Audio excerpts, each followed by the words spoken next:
Cumi mu za mbere zaranze umwaka wa 2025 sizindi ni izindirimbo nyene Menya Nawe TV abazaniye ugiye kuzibashikiriza sundi ni Celeste Musomyi yazikoranije kuva mu kwa mbere gushika mu 12 itariki imwe gushika mu 31 y'uko 12 nibwo indirimbo 10 za mbere zasohotse muri uwo mwaka mwakunze z'abastari mukunda Menya Nawe TV yazibazaniye ngahe zibaterekereko. Banza ukore subscribe mbere y'ibindi byose, sharing atera na comment. Acari Celeste Musomyi nk'ibisanzwe, banza ukore subscribe wa muntu we. Maze indirimbo 10 nizi zikurikira tugira tubahe.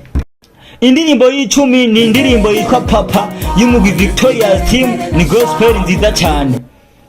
Ifise umuriyoni n'igice birenga vy'amaviews, imaze kamezi 10 gusa. Indirimbo yakunzwe hose, aho aca hose bazumva Victoria's Team Viti. Indirimbo yaryoshe cyane. Ku mwanya w'icenda ni indirimbo y'umunyakayanza yitwa B-Face on the Floor. Iyo ndirimbo yitwa Oya. Ifise umuriyoni w'amaviews, imaze ko amezi 4 ku rubuga rwa YouTube. Ku mwanya w'umunani ni indirimbo ya Big Sat turasa amabafre asangiye n'umutanzania yitwa Ibra. Iyo ndirimbo yitwa Humutu. Ifise umuriyoni n'igice kimwe c'amaviews, imaze amezi 3 ku rubuga rwa YouTube.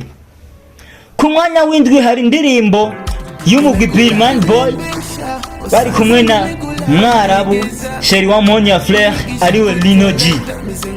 Indirimbo sindi batwa Deep ifose umuriyoni n'ibice bine vy'amaviews mu kingo c'amezi 2 gusa, imaze ku rubuga rwa YouTube. Ku mwanya wa gatandatu harazi iyo ndirimbo nyene y'umwana w'umunyakayanza muto w'inzobe nyinshi cyane bamwitwa Lino G, Sheri wa Monya Flair, Mr Legend. Iyo ndirimbo sindi bayitwa Babi. Indirimbo Babi imaze kingo c'amezi 3 ku rubuga rwa YouTube, ikaba ifise umuriyoni n'ibice 6 vy'amaviews. Turakomeza ku ndirimbo ya gatanu mu ndirimbo Menya Nawe TV abazaniye. Nongera ndakwibutsa ukore subscribe ni mutarayikora. Turabandanya indirimbo ya gatanu siyindi ni Samborera by Dramatic. Iyo ndirimbo Samborera imaze ikiringo c'amezi 2 ku rubuga rwa YouTube, ifise imiliyoni 2 n'ibice 6 vy'amaviews. Indirimbo yarakunzwe cyane, yararabwe cyane. Ku mwanya wa kane hari indirimbo y'umugwi Billman Boy afitanye n'umunyakayanza Rap Commando, nawe sundi ni B-Face on the Floor. Calm down. Iyo ndirimbo ifise imiliyoni 2 z'amaviews, imaze amezi 6 ku rubuga rwa YouTube. Iyo tuvugana iri ku mwanya wa kane. Ku mwanya wa gatatu hari indirimbo ya gospel yakunzwe cyane guhera ku mwana gushika ku mutama, inzoya, abasore, abakecuru, abatama, abapatiri n'ababikira. Iyo bapfa bakagera bose barayikunze, nayo siyindi bayitwa Komsa ni umusore mwiza cyane yitwa CG. Ifise imiliyoni 4 n'ibice 7 y'amaviews mu kiringo c'amezi 3 gusa, imaze ku rubuga rwa YouTube.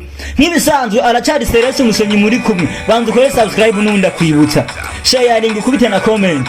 Ku mwanya wa kabiri hari indirimbo ya King Satura amabafre Mr Kirisese. Iyo ndirimbo nayo siyindi ni Kirisese by Sat B. Iyo ndirimbo ari kumwe n'umutanzania nyene twa Shampoo Maken. Iyo ndirimbo imaze ikiringo c'amezi 5 gusa ku rubuga rwa YouTube, ifise imiliyoni 3 n'igice kimwe c'amaviews. Nk'ibisanzwe iya mbere yitomboze nawe ni yahe. Menya Nawe TV yabazaniye indirimbo ya mbere mu Burundi, mu Rwanda, saho gusa no muri East Africa hose iratwika. Iyo ndirimbo nayo siyindi ni umupeti kuva Ingozi, yaciye mu masirago menshi kugira ashike ku muzika ageze ku uwo nawe sundi ni Kiriku Akili. Iyo ndirimbo nayo siyindi ni Aha Ni He. Indirimbo Aha Ni He nta mezi arenga ne imaze kuvuga kwa YouTube, ariko ifise miliyoni 7 n'ibice 4 vy'amaviews. Niyo ndirimbo ya mbere yakwije amaviews menshi mu gihe gito ngaha mu Burundi kuva YouTube yagashika mu Burundi. Kiriku Akili akomeje kudiraga Yoro the Queen bidya cyamwo. Abantu bamwe bavuga ati uwo muhungu w'umunyengozi mugufi ari mwadiraga umuntu atabaho. Yoro the Queen ngo ntabaho mw'abantu mwe agiye amafoto ni AI iyakora. Ariko Kiriku dusivye n'ivyo byo gutereta Yoro the Queen niyo musare wa mbere ngaha mu Burundi, afise indirimbo imwe ya trendinga kuri ya mezi yose imaze, n'ubu bayivugije barasara. abana barasaze, abajene barasaze. Iyo nayo ndirimbo si yindi n'umupasiteri Mbayahaga yarikoze ko challenge bayitwa ahani. None ahani ni kuri Menya Nawe TV twari kumwe. Sahandi ahanyene ni kuri Menya Nawe TV +257. Kora subscribe.